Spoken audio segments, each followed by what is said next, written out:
ಶ್ರೀ ಲಲಿತಾ ಸಹಸ್ರನಾಮವನ್ನು ತಪ್ಪಿಲ್ಲದೆ ನಿಯಮಬದ್ಧವಾಗಿ ಫಲಪ್ರದ ನಮ್ಮ ಕೋರಿಕೆಗಳು ಸಿಗಲಿ ಅಂತ ಹೇಗೆ ಕಲಿಬೇಕು, ಇದರ ಒಂದು ನಿಯಮ ಏನು, ವಿಧಿವಿಧಾನ ಏನು ಅಂತ ಹಿಂದಿನ 2 ವಿಡಿಯೋಗಳಲ್ಲಿ ನಾವು ತಿಳ್ಕೊಂಡಿದ್ದೀವಿ. ಈಗ ಮುಂದೆ ಏನು ಮಾಡಬೇಕು ಅನ್ನೋದನ್ನು ತಿಳ್ಕೊಳ್ತಾ ಹೋಗೋಣ. ನಾನು ಹಿಂದೆ ಹೇಳಿದ್ದೆ, ಪಾರಾಯಣ ಮಾಡಬೇಕಾದ್ರೆ ನ್ಯಾಸ ಮಾಡಬೇಕು, ಧ್ಯಾನ ಶ್ಲೋಕ ಮಾಡಬೇಕು, ಅದಾದ ನಂತರ ಪಾರಾಯಣಕ್ಕೆ ಹೋಗಬೇಕು ಅಂತ. ಈ ಧ್ಯಾನ ಶ್ಲೋಕದ ಬಗ್ಗೆ ಈ ದಿನ ತಿಳ್ಕೊಳ್ತಾ ಹೋಗೋಣಂತೆ. ಲಲಿತಾ ಮಹಾ ತ್ರಿಪುರ ಸುಂದರಿಯ ಧ್ಯಾನ ಶ್ಲೋಕ: ಸಿಂಧೂರಾರುಣ ವಿಗ್ರಹಾಂ ತ್ರಿನಯನಾಂ ಮಾಣಿಕ್ಯಮೌಳಿ ಸ್ಫುರತ್ ತಾರಾ ನಾಯಕ ಶೇಖರಾಂ ಸ್ಮಿತಮುಖೀಮಾಪೀನ ವಕ್ಷೋರುಹಾಂ ಪಾಣಿಭ್ಯಾಮಳಿಪೂರ್ಣರತ್ನಚಷಕಂ ರಕ್ತೋತ್ಪಲಂ ಬಿಭ್ರತೀಂ ಸೌಮ್ಯಾಂ ರತ್ನಘಟಸ್ಥರಕ್ತಚರಣಾಂ ಧ್ಯಾಯೇತ್ ಪರಾಮಂಬಿಕಾಂ ಅಂತ. ಈ ಧ್ಯಾನ ಶ್ಲೋಕ ಇದು ಹೇಳಿದ ಮೇಲೆ ಇದರ ಜೊತೆಯಲ್ಲಿ ಇನ್ನೂ ಕೆಲವೊಂದು ಧ್ಯಾನ ಶ್ಲೋಕಗಳನ್ನು ಬೇರೆ ಬೇರೆ ಒಂದು ಸಂಪ್ರದಾಯಗಳಲ್ಲಿ ಹೇಳಲಾಗುತ್ತೆ. ಆದರೆ ಜನರಲ್ಲಾಗಿ ಈ ಶ್ಲೋಕವನ್ನು ಪ್ರತಿಯೊಬ್ಬರೂ ಕೂಡ ಹೇಳ್ತಾರೆ. ಈಗ ಇದರ ಅರ್ಥವನ್ನು ತಿಳ್ಕೊಳ್ತಾ ಹೋಗೋಣ. ಸಿಂಧೂರಾರುಣ ವಿಗ್ರಹಾಂ ಅಂದರೆ ಸಿಂಧೂರದ ಬಣ್ಣ. ಸಿಂಧೂರದ ಬಣ್ಣ ಅಂದ್ರೇನು? ಅರುಣವರ್ಣ. ಅರುಣ ಅಂದರೆ ಈ ಕಡೆ ಕೆಂಪು ಅಲ್ಲ, ಈ ಕಡೆ ಹಳದಿನೂ ಅಲ್ಲ, ಆ ರೀತಿ ಅಂತ ಅರುಣ ಬಣ್ಣ. ಅರುಣ ಅಂತಂದರೆ ಮತ್ತೆ ಡೀಪಾಗಿ ಹೋಗಬೇಕಾಗತ್ತೆ. ಈಗ ಸೂರ್ಯೋದಯ ಆಗೋದಕ್ಕೆ ಮೊದಲು, ಅಂದರೆ ಸೂರ್ಯ ಇನ್ನೂ ಹುಟ್ಟಿರೋದೇ ಇಲ್ಲ, ಅದಕ್ಕೆ ಮುಂಚೆನೇ ಒಂದು ಆಕಾಶ ಪೂರ್ತಿ ಒಂದು ರೀತಿಯ ಬಣ್ಣ ಬರುತ್ತೆ. ಅದೇ ಅರುಣ ಬಣ್ಣ. ಅಂದರೆ ಪೂರ್ತಿ ಕೆಂಪು ಅಲ್ಲ, ಪೂರ್ತಿ ಎಲ್ಲೋನೂ ಅಲ್ಲ, ಈ ರೀತಿಯ ಸಿಂಧೂರದ ಬಣ್ಣ, ಅರುಣ ಬಣ್ಣ. ಈ ಬಣ್ಣದ ಶರೀರವನ್ನು ಹೊಂದಿರುವ ತಾಯಿ. ತ್ರಿನಯನಾಂ ಅಂದರೆ 3 ಕಣ್ಣುಗಳನ್ನು ಉಳ್ಳವಳು ಅಂತ. ಮಾಣಿಕ್ಯ ಮೌಳಿ ಸ್ಫುರತ್ ತಾರಾ ನಾಯಕ ಶೇಖರಾಂ ಅಂದರೆ ಮಾಣಿಕ್ಯದಿಂದ ಕೂಡಿದ ಕಿರೀಟದಲ್ಲಿ ಪ್ರಕಾಶಿಸುತ್ತಿರುವ ಚಂದ್ರನನ್ನು ತಲೆಯ ಮೇಲೆ ಧರಿಸಿರುವವಳು ಅಂತ ಇದರ ಅರ್ಥ. ಸ್ಮಿತಮುಖೀಂ ಅಂದರೆ ಮುಗುಳ್ನಗೆಯುಳ್ಳ ಮುಖವನ್ನು ಹೊಂದಿರುವವಳು. ಮಾಪೀನ ವಕ್ಷೋರುಹಾಂ ತಾಯಿಯ ಒಂದು ಹೃದಯ ಅಂದರೆ ವಕ್ಷಸ್ಥಳದ ಭಾಗದಲ್ಲಿ ಮಮತಾಮಯಿವಾದ ಒಂದು ತಾಯಿಯ ಹೃದಯವನ್ನು ಉಳ್ಳವಳು ಅಂತ ಅರ್ಥ. ಪಾಣಿಭ್ಯಾಂ 2 ಕೈಗಳಿಂದ ಅಲಿಪೂರ್ಣ ರತ್ನ ಚಷಕಂ ಮಧುವಿನಿಂದ ಕೂಡಿದ ಅಂದರೆ ಜೇನುತುಪ್ಪದಿಂದ ಕೂಡಿದ ಒಂದು ಪಾತ್ರೆಯನ್ನು ಹಿಡ್ಕೊಂಡಿದ್ದಾಳಂತೆ ತಾಯಿ. ಆ ಪಾತ್ರೆ ರತ್ನಗಳಿಂದ ಅಲಂಕಾರ ಮಾಡಲ್ಪಟ್ಟಿರುವ ಪಾತ್ರೆ. ರಕ್ತೋತ್ಪಲಂ ಬಿಭ್ರತೀಂ ಅಂದರೆ ರಕ್ತ ಉತ್ಪಲ ಅಂದರೆ ಕೆಂಪು ಕಮಲವನ್ನು ಧರಿಸಿರುವವಳು, ಅಂದರೆ ಕೆಂಪು ಬಣ್ಣದ ಕಮಲವನ್ನು ಕೈಯಲ್ಲಿ ಇಟ್ಕೊಂಡಿದ್ದಾಳೆ. ಸೌಮ್ಯಾಂ ಶಾಂತ ಮತ್ತು ಮಂಗಳಕರ ಸ್ವರೂಪ ಉಳ್ಳವಳು. ರತ್ನ ಘಟಸ್ಥ ರಕ್ತ ಚರಣಾಂ ರತ್ನಗಳಿಂದ ಕೂಡಿದ ಪೀಠದ ಮೇಲೆ ಕೆಂಪು ಬಣ್ಣದ ಪಾದಗಳನ್ನು ಇಟ್ಕೊಂಡಿದ್ದಾಳೆ. ಧ್ಯಾಯೇತ್ ಪರಾಮಂಬಿಕಾಂ ಇಂತಹ ಪರ ಅಂಬಿಕಾ ದೇವಿಯನ್ನು ನಾನು ಧ್ಯಾನಿಸ್ತಾ ಇದ್ದೀನಿ ಅಂತ ಇದರ ಅರ್ಥ ಆಗಿದೆ. ಅಂದರೆ ಪರಮ ಅಂಬಿಕೆಯನ್ನು ಸಾಧಕರು ಈ ರೂಪದಲ್ಲಿ ಧ್ಯಾನ ಮಾಡಬೇಕು ಅನ್ನೋದೇ ಈ ಶ್ಲೋಕದ ಒಂದು ಭಾವ. ಯಾಕೆ ಈ ಧ್ಯಾನ ಶ್ಲೋಕ ಅಂದರೆ, ಹಿಂದೆ ಧ್ಯಾನ ಶ್ಲೋಕ ಕಡ್ಡಾಯವಾಗಿ ಹೇಳಬೇಕಾಗಿತ್ತು. ಯಾಕಂದರೆ ಅವರಿಗೆ ತಾಯಿ ಹೇಗಿದ್ದಾಳೆ ಅಂತ ಕಲ್ಪನೆ ಮಾಡ್ಕೊಳ್ಳೋದಕ್ಕೆ ಸಿಗ್ತಾ ಇದ್ದಿದ್ದೇ ಧ್ಯಾನ ಶ್ಲೋಕ. ಆಗ ಯಾವುದೇ ರೀತಿಯ ಚಿತ್ರ ಇಲ್ಲ, ಫೋಟೋ ಇಲ್ಲ, ಏನು ಕೂಡ ಇಲ್ಲದೆ ಇರುವಂಥ ಒಂದು ಕಾಲದಲ್ಲಿ ಧ್ಯಾನ ಶ್ಲೋಕದಲ್ಲಿ ತಾಯಿಯನ್ನು ಒಂದು ಕಲ್ಪನೆ ಮಾಡ್ಕೊಳ್ತಾ ಇದ್ರು. ಈಗ ನಾನು ಲಲಿತಾ ಪರಮೇಶ್ವರಿಯನ್ನು ಈ ರೀತಿ ಕಲ್ಪನೆ ಮಾಡಿಕೊಂಡು ತಾಯಿಯನ್ನು ಸ್ಮರಣೆ ಮಾಡ್ತಾ ಇದ್ದೀನಿ ಅಂತ ಈ ರೀತಿಯಾಗಿ ಪ್ರತಿಯೊಂದು ಪೂಜೆ ಪುನಸ್ಕಾರ ವ್ರತಗಳಲ್ಲಿ ಧ್ಯಾನ ಶ್ಲೋಕ ಕಡ್ಡಾಯವಾಗಿ ಇದ್ದೇ ಇರುತ್ತೆ. ಆ ರೀತಿಯಾಗಿ ಈ ಧ್ಯಾನ ಶ್ಲೋಕದಲ್ಲಿ ತಾಯಿ ಲಲಿತಾ ಮಹಾ ತ್ರಿಪುರ ಸುಂದರಿ ಲಲಿತಾ ಪರಮೇಶ್ವರಿ ಹೇಗಿದ್ದಾಳೆ, ಯಾವ ರೀತಿಯಲ್ಲಿ ಒಂದು ಅವಳ ಸೌಂದರ್ಯ ಇದೆ ಅನ್ನೋದೇ ಇದರ ಒಂದು ಮೂಲ ಉದ್ದೇಶ ಆಗಿರುತ್ತೆ. ಈ ಧ್ಯಾನ ಶ್ಲೋಕವನ್ನು ಹೇಳಬೇಕು. ಧ್ಯಾನ ಶ್ಲೋಕದ ನಂತರದಲ್ಲಿ ಪಾರಾಯಣಕ್ಕೆ ಬರಬೇಕಾಗತ್ತೆ. ಪಾರಾಯಣ ಅಂದರೆ ಏನು? ಸಹಸ್ರನಾಮ ಶುರು ಮಾಡೋದು. ಅದು ಮೊದಲನೇ ಶ್ಲೋಕ ಶ್ರೀಮಾತಾ ಶ್ರೀ ಮಹಾರಾಜ್ಞಿ ಶ್ರೀಮತ್ ಸಿಂಹಾಸನೇಶ್ವರಿ ಅಂತ. ಇದು ಶುರು ಮಾಡೋದಕ್ಕೆ ಮೊದಲು ಎಲ್ಲರೂ ಕಡ್ಡಾಯವಾಗಿ ಓಂ ಐಂ ಹ್ರೀಂ ಶ್ರೀಂ ಶ್ರೀ ಮಾತ್ರೇ ನಮಃ ಅಂತ ಹೇಳಿದ್ರೆ ಒಳ್ಳೆಯದಾಗತ್ತೆ. ಓಂ ಅಂದರೆ ಪ್ರಣವ, ಐಂ ಅಂದರೆ ಸರಸ್ವತಿ ಬೀಜ, ಹ್ರೀಂ ಅಂದರೆ ಭುವನೇಶ್ವರಿ, ಶ್ರೀಂ ಅಂದರೆ ಲಕ್ಷ್ಮಿ. ಈ ಮೂವರ ಒಂದು ಸಮ್ಮುಖದಲ್ಲಿ ಮೂವರ ಕೃಪಾ ಕಟಾಕ್ಷದೊಂದಿಗೆ ಶ್ರೀಮಾತ್ರೆಯನ್ನು ನಮಸ್ಕರಿಸಿ ಶ್ರೀಮಾತ್ರೆ ನಮಃ ನಮಸ್ಕಾರ ಮಾಡಿ ಪಾರಾಯಣ ಶುರು ಮಾಡ್ತೀನಿ ಅಂತ ಇದರ ಅರ್ಥ. ಇನ್ನೊಂದು ಸರಿ ಹೇಳ್ತೀನಿ. ಓಂ ಐಂ ಹ್ರೀಂ ಶ್ರೀಂ ಶ್ರೀಮಾತ್ರೆ ನಮಃ. ಈಗ ಪಾರಾಯಣಕ್ಕೆ ಹೋಗೋಣಂತೆ. ಶ್ರೀಮಾತಾ ಶ್ರೀ ಮಹಾರಾಜ್ಞಿ ಶ್ರೀಮತ್ ಸಿಂಹಾಸನೇಶ್ವರಿ ಚಿದಗ್ನಿಕುಂಡ ಸಂಭೂತ ದೇವ ಕಾರ್ಯ ಸಮುದ್ಯತ. ಈಗ ನಾವು ಅನುಷ್ಠುಪ್ ಛಂದಸ್ಸು ಅಂತ ಹಿಂದಿನ ವಿಡಿಯೋದಲ್ಲಿ ನ್ಯಾಸದಲ್ಲಿ ಹೇಳಬೇಕಾದ್ರೆ ಹೇಳಿದ್ದೆ. ಈ ಸಹಸ್ರನಾಮ ರಚಿತವಾಗಿರುವುದು ಅನುಷ್ಠುಪ್ ಛಂದಸ್ಸಿನಲ್ಲಿ ಅಂತ. ಆವಾಗ ನಾವು ಶ್ರೀಮಾತಾ ಅಂತ ಎಲ್ಲೆಲ್ಲೋ ಹಿಂಗೆ ನಿಲ್ಲಿಸಬಾರ್ದು. 8 ಅಕ್ಷರಗಳಿಗೆ ಅನುಷ್ಠುಪ್ ಛಂದಸ್ಸಲ್ಲಿ ಹೇಳಬೇಕು. ಹೇಗೆ? ಶ್ರೀಮಾತಾ ಶ್ರೀ ಮಹಾರಾಜ್ಞಿ ಇಲ್ಲಿ ನಿಲ್ಲಿಸ್ಬೇಕು. ಶ್ರೀಮತ್ ಸಿಂಹಾಸನೇಶ್ವರಿ ಈ ರೀತಿಯಾಗಿ ನಿಲ್ಲಿಸ್ಬೇಕು. ಮತ್ತು ಇದರ ಪದಚ್ಛೇದ ನೋಡೋಣ. ಶ್ರೀ ಮಾತಾ, ಶ್ರೀ ಮಹಾರಾಜ್ಞಿ, ಶ್ರೀಮತ್ ಸಿಂಹಾಸನೇಶ್ವರಿ. ಶ್ರೀಮತ್ ಪದಚ್ಛೇದ ಮಾಡಿದ್ರೆ ಶ್ರೀಮದ್ ಅಂತ ಬರುತ್ತೆ. ಶ್ರೀಮದ್ ಸಿಂಹಾಸನ ಈಶ್ವರಿ, ಶ್ರೀಮತ್ ಸಿಂಹಾಸನೇಶ್ವರಿ ಅಂತ ಆಗುತ್ತೆ. ಚಿತ್ ಅಗ್ನಿಕುಂಡ, ಚಿತ್ ಅಗ್ನಿಕುಂಡ ಸೇರಿಕೊಂಡು ಚಿದಗ್ನಿಕುಂಡ ಆಗತ್ತೆ. ಸಂಭೂತ ದೇವ ಕಾರ್ಯ ಸಮುದ್ಯತ ಅಂತ ಇದರ ಪದಚ್ಛೇದ ಆಗಿರುತ್ತೆ. ಈಗ ಇದರರ್ಥ ತಿಳ್ಕೊಳ್ತಾ ಹೋಗೋಣಂತೆ. ಶ್ರೀಮಾತೆ, ಶ್ರೀ ಅಂದರೆ ಏನು? ಶ್ರೀ ಅಂದರೆ ಎಲ್ಲವೂ. ಅಂದರೆ ಮಾತೆ ಅಂದ್ರೇನು? ಫಸ್ಟು ಅಮ್ಮ ಅಂತಂದ್ರೇ ಎಲ್ಲವನ್ನೂ ಕೊಡೋಳು, ನಮ್ಮ ಒಂದು ನಾವು ಕೇಳ್ದೇನೆ ಎಲ್ಲವನ್ನ ಪ್ರಸಾದಿಸುವವಳು, ಅವಳು ಅಮ್ಮ ಆಗಿರ್ತಾಳೆ. ಆದರೆ ಶ್ರೀಮಾತೆ ಅಂದರೆ, ಶ್ರೀ ಅಂದರೆ ಏನು? ಸರ್ವ ಸಂಪತ್ತಿಗೂ ತಾಯಿ. ಶ್ರೀ ಅಂದರೆ ಎಲ್ಲವನ್ನ ಕೊಡೋಳು. ಅಂದರೆ ಪರೋಕ್ಷ ಸಿರಿಗಳು, ಅಪರೋಕ್ಷ ಸಿರಿಗಳು ಏನಾದರೂ ಆಗಲಿ, ಒಂದು ವಿದ್ಯೆ, ವಿವೇಕ, ಸಂಸ್ಕಾರ, ಸಂಪ್ರದಾಯ, ಕೀರ್ತಿ, ಯಶಸ್ಸು, ಒಂದು ಜಿಜ್ಞಾಸೆ, ಭಕ್ತಿ, ಮುಕ್ತಿ ಎಲ್ಲವನ್ನ, ಅಂದರೆ ನಾವು ಅಂದ್ಕೊಳ್ದೆ ಎಣಿಕೆಗೆ ಮೀರೋದೇನೇನಿದೆಯೋ ಎಲ್ಲ ಶ್ರೀಗಳನ್ನು ಪ್ರಸಾದಿಸುವವಳು ಶ್ರೀ ಮಾತಾ. ಅವಳನ್ನ ಮೊದಲಾಗಿ ಕೇಳ್ತಾ ಇದ್ದೀವಿ. ಮಾತೆ ಅಂದ್ರೇನು? ಸಾಮಾನ್ಯ ತಾಯಿಗೆ ಸಂಕೇತ. ಆದರೆ ಶ್ರೀಮಾತಾ ಅಂದರೆ ದಿವ್ಯತ್ವ, ಸಕಲ ಸಿರಿ, ಸಕಲ ಒಂದು ಔಚಿತ್ಯ, ಔನ್ನತ್ಯ, ಸೃಷ್ಟಿ ರಚನೆಗೆ ಮೂಲವಾದ ಶ್ರೀವಿದ್ಯೆಗೂ ಕೂಡ ಸಂಕೇತ ರೂಪವಾಗಿರುವುದು ಶ್ರೀ. ಅವಳೇ ಶ್ರೀಮಾತಾ. ಅವಳನ್ನು ಮೊದಲಾಗಿ ನಾವು ಒಂದು ಸಂಬೋಧನೆ ಮಾಡ್ತಾ ಇದ್ದೀವಿ. ಅಂದರೆ ಇದನ್ನು ಪ್ರಥಮ ನಾಮವಾಗಿ ಸಂಬೋಧಿಸಿ ಕೀರ್ತನೆ ಮಾಡೋಕ್ಕೆ ಶುರು ಮಾಡಿದವ್ರು ಯಾರು? ಇದನ್ನು ರಚನೆ ಮಾಡಿರುವಂಥ ವಶಿನ್ಯಾದಿ ವಾಗ್ದೇವತೆಗಳು. ಅವರು ಶ್ರೀಮಾತಾ ಅಂತ ಸಹಸ್ರನಾಮವನ್ನು ಶುರು ಮಾಡಿದ್ರು. ಈ ನಾಮ ಸರ್ವ ಸೃಷ್ಟಿಗೆ ಸಂಕೇತ ಅಂತ ಹೇಳಲಾಗುತ್ತೆ. ಅಂದರೆ ಶ್ರೀಮಾತೆಯ ಒಂದು ಕರುಣೆಯಿಂದಲೇ ನಮಗೆ ವಿದ್ಯೆ, ವಿವೇಕ, ಸಂಸ್ಕಾರ, ಸತ್ಸಂಗ, ಸದ್ಬುದ್ಧಿ, ಸತ್ಪ್ರವರ್ತನೆ ಎಲ್ಲವೂ ಸಿಗುತ್ತೆ.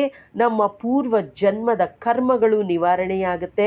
ಯಾಕಂದರೆ ತಾಯಿಯ ಕೃಪೆ ಆಗಿಬಿಟ್ರೆ ಸಾಕು, ನಮಗೆ ಎಲ್ಲ ರೀತಿಯ ಕರ್ಮಗಳು ಕಳೆದೋಗ್ಬಿಡುತ್ತೆ.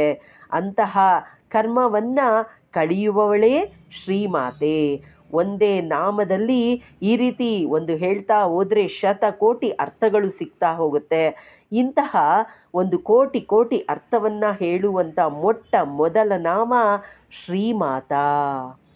ಇನ್ನು ಮುಂದಿನ ನಾಮಕ್ಕೆ ಹೋಗೋಣ. ಶ್ರೀ ಮಹಾರಾಜ್ಞಿ, ಇದು ಎರಡನೆಯ ನಾಮ. ರಾಣಿ, ಮಹಾರಾಣಿ ಅಂದ್ರೇನು? ಮಹಾರಾಜನ ಹೆಂಡತಿ.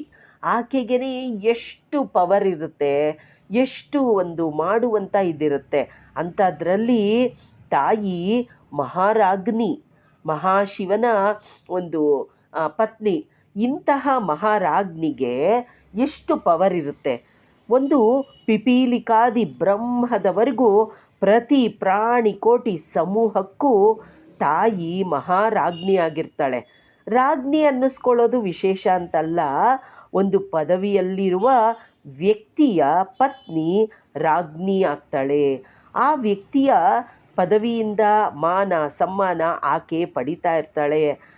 ಅಂದರೆ ಆಕೆ ಪಡೆಯೋದಷ್ಟೇ ಅಲ್ಲ, ನಾವೇನಾದರೂ ಕೇಳಿಕೊಂಡ್ರೂ ಆಕೆಯ ಪದವಿಯಿಂದ ನಮಗೆಲ್ಲವನ್ನ ಒಂದು ಸಿಗುವಂತೆ ಮಾಡ್ತಾಳೆ, ನಮ್ಮ ಕೆಲಸಗಳು ಆಗುವಂತೆ ಮಾಡ್ತಾಳೆ, ಅನುಕೂಲ ಆಗುವಂತೆ ಮಾಡ್ತಾಳೆ. ಇಂತಹ ಒಂದು ವ್ಯಕ್ತಿತ್ವವನ್ನು ಹೊಂದಿರುವವಳು ರಾಜ್ಞಿ. ಇಂಥದ್ರಲ್ಲಿ ಮಹಾ ಶಿವನ ಪತ್ನಿ ಮಹಾರಾಜ್ಞಿ ಅಂದರೆ ಆಕೆಗೆ ಇನ್ನೆಷ್ಟು ಪವರ್ ಇರ್ಬೋದು ಅಲ್ವಾ. ಈ ಜಗನ್ಮಾತೆ ಸೃಷ್ಟಿ ಶಕ್ತಿಯನ್ನು ಹೊಂದಿರ್ತಾಳೆ. ಸೃಷ್ಟಿ ಅಂದರೆ ಮೊದಲನೇ ಒಂದು ಶ್ರೀಮಾತೆ ಸೃಷ್ಟಿ ಮಾಡಿದ್ರೆ, ಇಲ್ಲಿ ಸೃಷ್ಟಿಗೆ ತಕ್ಕ ಸ್ಥಿತಿಯನ್ನು ಉಂಟು ಮಾಡುವ ಶಕ್ತಿ ಸ್ವರೂಪಿಣಿ ಮಹಾರಾಜ್ಞಿ. ಮಹಾದೇವ ಈಶ್ವರನ ರಾಜ್ಞಿಯಾದ ಈ ಜಗನ್ಮಾತೆ, ಶಿವಶಕ್ತಿಯೈಕ್ಯ ರೂಪಿಣಿಯಾದ ಜಗನ್ಮಾತೆ ಈಶ್ವರ ಪ್ರಕಾಶ ರೂಪ ಆದರೆ, ಈ ತಾಯಿ ವಿಮರ್ಶ ರೂಪಿಣಿ ಆಗ್ತಾಳೆ. ಈಶ್ವರ ನಿರ್ವಿಕಾರ ಯೋಗೀಶ್ವರ ಆದರೆ, ಈಕೆ ಸಾಕಾರ ನಿರಾಕಾರ ಸರ್ಗುಣ ನಿರ್ಗುಣ ಜಡ ಚೈತನ್ಯ ಒಳಗೊಂಡ ಸರ್ವ ಸೃಷ್ಟಿಯನ್ನು ಸೃಷ್ಟಿ ಮಾಡೋದಷ್ಟೇ ಅಲ್ಲ, ಈಕೆ ಪಾಲನೆ ಮಾಡ್ತಾಳೆ, ಪೋಷಣೆ ಮಾಡ್ತಾಳೆ. ಅಂದರೆ ಮೊದಲನೇ ಶ್ರೀಮಾತೆ ಅಂದರೆ ನಮ್ಮನ್ನೆಲ್ಲ ಹುಟ್ಟಿಸಿದ್ಲು, ಸೃಷ್ಟಿ ಮಾಡಿದ್ಲು. ಇಲ್ಲಿ ಯಾವಾಗ ಏನು ಬೇಕು ಮತ್ತು ನಮ್ಮ ಒಂದು ಜೀವನ ವಿಧಾನಕ್ಕೆ ತಕ್ಕಂತೆ, ನಮ್ಮ ಕರ್ಮಕ್ಕೆ ತಕ್ಕಂತೆ ನಮಗೆ ಯಾವಾಗ ಏನೇನು ಕೊಡಬೇಕು ಅನ್ನೋದನ್ನು ಯಾವಾಗ ಅಯಾಚಿತವಾಗಿ ಅಪಾತ್ರ ದಾನ ಆಗದಂತೆ ಅನುಚಿತ ಪದ್ಧತಿಯಲ್ಲಿ ಅನುಗ್ರಹ ಮಾಡುವ ಪೋಷಿಸುವ ಶ್ರೀ ಮಹಾರಾಜ್ಞಿ ಅನ್ನೋದೇ ಎರಡನೆಯ ನಾಮ ಆಗಿದೆ. ಮೂರನೇದು ಶ್ರೀಮತ್ ಸಿಂಹಾಸನೇಶ್ವರಿ. ತಾಯಿ ಮಹಾರಾಜ್ಞಿ ಅಂದರೆ ಅವಳು ಕುತ್ಕೊಳ್ಳೋಕ್ಕೆ ಆಸೀನಳಾಗಕ್ಕೆ ಒಂದು ಸಿಂಹಾಸನ ಇದ್ದೇ ಇರುತ್ತೆ. ಅಂದರೆ ತಾಯಿ ಒಂದು ಯಾವುದಾದ್ರೂ ಒಂದು ರಾಣಿಗೆ ಅಂದರೆ ಆ ಸಿಂಹಾಸನ ನೋಡೋದೇ ಒಂದು ಕಣ್ಣಿಗೆ ಹಬ್ಬ ಆಗಿರುತ್ತೆ.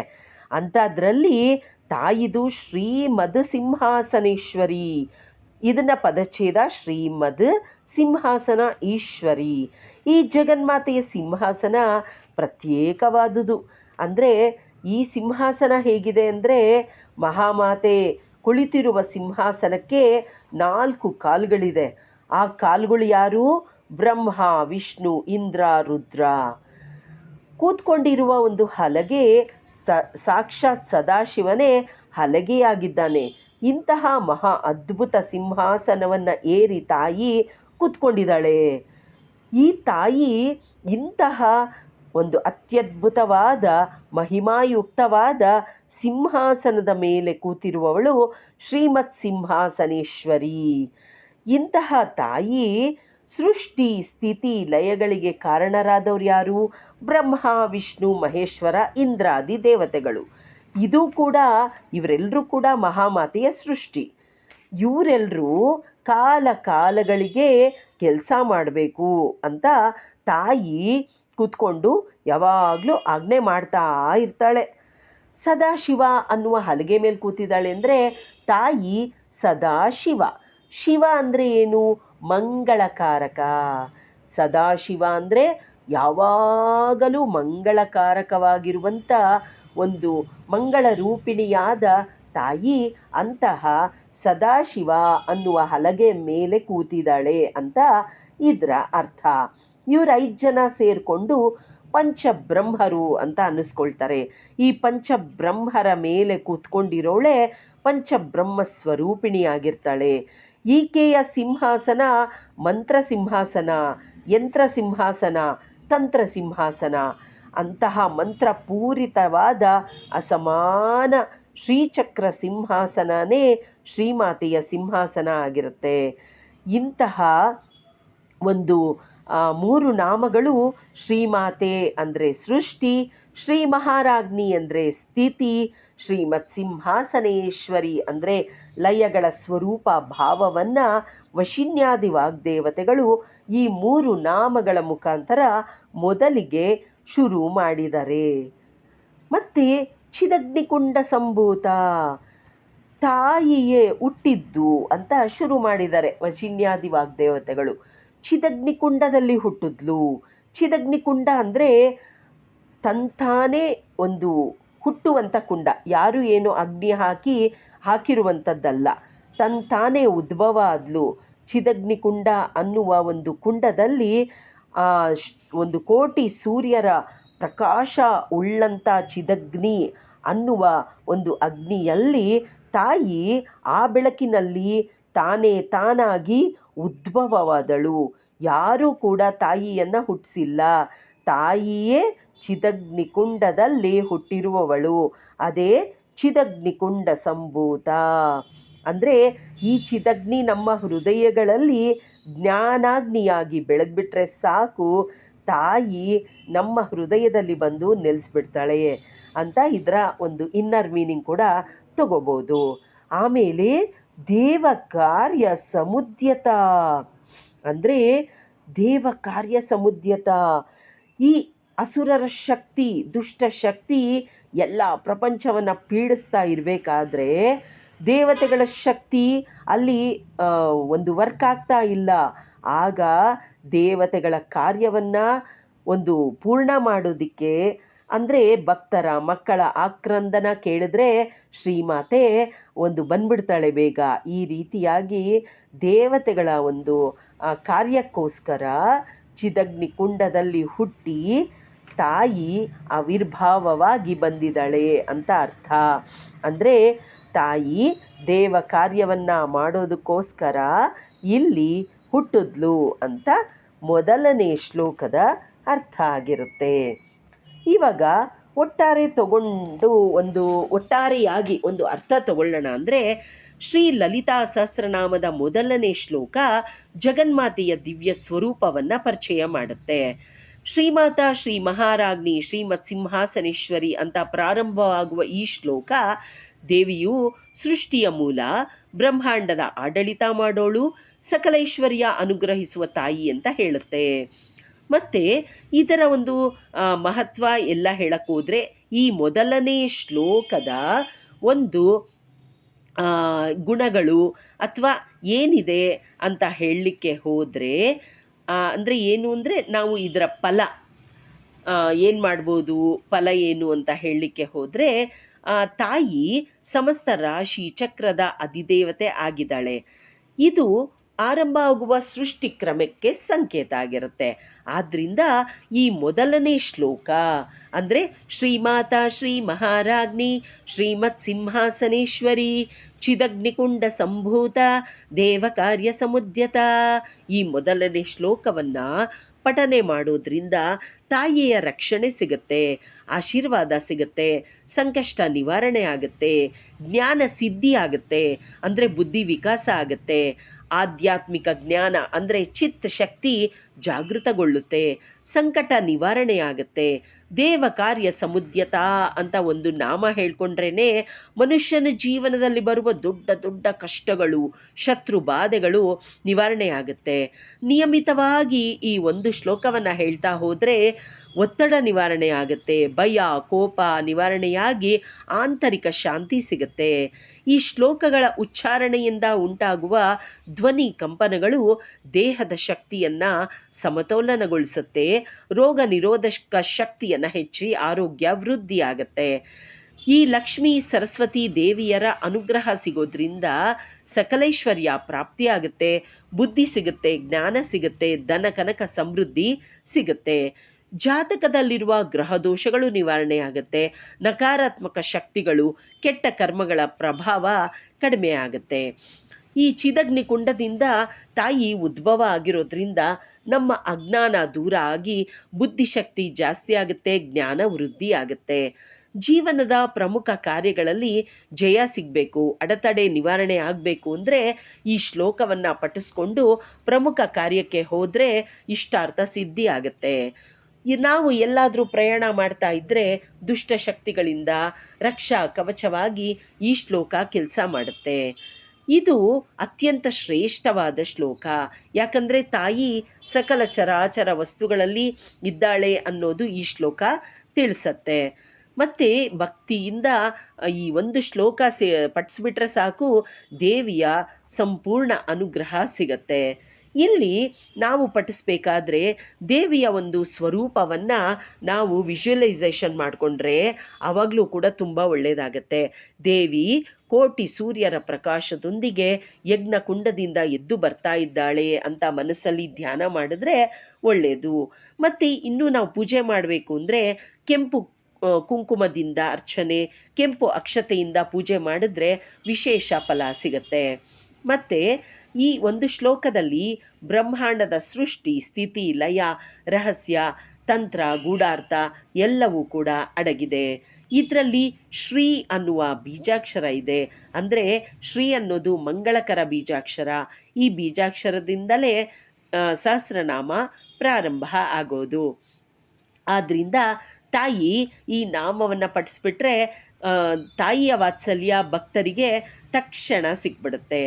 ಮತ್ತು ಈ ತಾಯಿಯ ಒಂದು ರೂಪವನ್ನು ಒಂದು ಆರಾಧನೆ ಮಾಡೋದ್ರಿಂದ ಅಂತರಾರ್ಥ ಯೋಗ ಆಗುತ್ತೆ, ಕುಂಡಲಿನಿ ತತ್ವ ಜಾಗೃತ ಆಗುತ್ತೆ. ಚಿದಗ್ನಿ ಕುಂಡದಿಂದ ಹುಟ್ಟಿರುವ ತಾಯಿ ಅನುಗ್ರಹ ಆದರೆ ನಮ್ಮ ಮೂಲಾಧಾರ ಚಕ್ರ ಆ್ಯಕ್ಟಿವೇಟ್ ಆಗುತ್ತೆ. ಅಲ್ಲಿ ಸುಪ್ತವಾಗಿರುವ ಒಂದು ಚೇತನವೇ ಚಿತ್ ಅಂತ. ಇದನ್ನು ಧ್ಯಾನದ ಮೂಲಕ ನಮ್ಮೊಳಗಿನ ಕಾಮ, ಕ್ರೋಧ, ಲೋಭಗಳನ್ನು ಅಗ್ನಿಯಲ್ಲಿ ಆಹುತಿ ಮಾಡಿಬಿಟ್ರೆ ನಮಗೆ ಲಲಿತಾಂಬೆ ಜಾಗೃತಳಾಗಿ ನಮಗೆ ಒಳ್ಳೇದು ಮಾಡೋಕ್ಕೆ ಶುರು ಮಾಡಿಬಿಡ್ತಾಳೆ. ನಮ್ಮ ಮನಸ್ಸಲ್ಲಿರುವ ಅಜ್ಞಾನ, ತಮೋಗುಣ, ರಾಕ್ಷಸಿ ಪ್ರವೃತ್ತಿಯನ್ನು ನಾಶ ಮಾಡಿ ಆತ್ಮಜ್ಞಾನ ಕರುಣಿಸ್ಬಿಡ್ತಾಳೆ. ಈ ಒಂದೇ ಒಂದು ಶ್ಲೋಕ ಪಠಿಸೋದ್ರಿಂದ ದುರ್ಗಾ, ಲಕ್ಷ್ಮೀ, ಸರಸ್ವತಿ ಅಂದರೆ ಶಕ್ತಿ, ಸಂಪತ್ತು, ಜ್ಞಾನ ಈ ಮೂವರ ಅನುಗ್ರಹವೂ ಕೂಡ ನಮಗೆ ಸಿಕ್ಬಿಡುತ್ತೆ. ಈ ಮೊದಲನೇ ಶ್ಲೋಕವನ್ನು ಪಾರಾಯಣ ಮಾಡಬೇಕು ಅನ್ನೋರು ದಿನಕ್ಕೆ 108 ಬಾರಿ ಪಾರಾಯಣ ಮಾಡಿದ್ರೆ ರಕ್ಷಾ ಕವಚ ಸಿಗುತ್ತೆ ಅಂತ ಹೇಳಲಾಗುತ್ತೆ. ಮತ್ತು ಒಂದು ವ್ಯಕ್ತಿಯಲ್ಲಿ ಮಾನಸಿಕ ಪರಿವರ್ತನೆ ಆಗುತ್ತೆ, ಸಕಾರಾತ್ಮಕ ಶಕ್ತಿ ಹೆಚ್ಚಿ ಮನಸ್ಸಿನ ಗೊಂದಲ ನಿವಾರಣೆ ಆಗುತ್ತೆ ಅಂತ ಹೇಳೋದು ಈ ಮೊದಲಿನ ಶ್ಲೋಕದ ಅರ್ಥ. ಇಡೀ ಶ್ಲೋಕವನ್ನು ನಮಗೆ ಪ್ರತಿದಿನ ಹೇಳ್ಕೊಳ್ಳಿಕ್ಕೆ ಆಗಲ್ಲ ಅಂದರೆ ಈ ಒಂದನೇ ಶ್ಲೋಕವನ್ನು ಹೇಳ್ಕೋಬೋದು. ನೋಡಿ, ಸಹಸ್ರನಾಮ ಸುಮ್ಮನೆ ಹೇಳ್ಕೊಂಡು ಹೊರಟೋಗ್ತೀವಲ್ಲ, ಒಂದು ಶ್ಲೋಕದಲ್ಲಿ ಇಷ್ಟಿಷ್ಟು ಅಡಗಿದಾಗ ಅಂದರೆ ನಾವು ಇನ್ನು ಇಡೀ ಶ್ಲೋಕವನ್ನು, ಇಡೀ ಪಾರಾಯಣವನ್ನು ಅರ್ಥ ಮಾಡಿಕೊಂಡ್ರೆ ಇನ್ನು ಏನೇನಿರ್ಬೋದು ಅಲ್ವಾ. ಅದಕ್ಕೋಸ್ಕರನೇ ಸುಮ್ಮನೆ ಕೂತ್ಕೊಂಡು ಗುಂಪಾಗಿ ಮಾತಾಡಿಕೊಂಡು ಹರಟೆ ಹೊಡ್ಕೊಂಡು ಎಲ್ಲಿ ಸಿಕ್ಕಿದ್ರೆ ಅಲ್ಲಿ ಲಲಿತಾ ಸಹಸ್ರನಾಮ ಪಾರಾಯಣ ಮಾಡೋದು ಒಳ್ಳೆಯದಲ್ಲ ಅಂತ ತಿಳಿಸೋದೇ ನನ್ನ ಉದ್ದೇಶ ಆಗಿದೆ. ಮುಂದಿನ ವಿಡಿಯೋದಲ್ಲಿ 2ನೇ ಶ್ಲೋಕದ ಬಗ್ಗೆ ತಿಳ್ಕೊಳ್ಳೋಣ. ನಮಸ್ಕಾರ.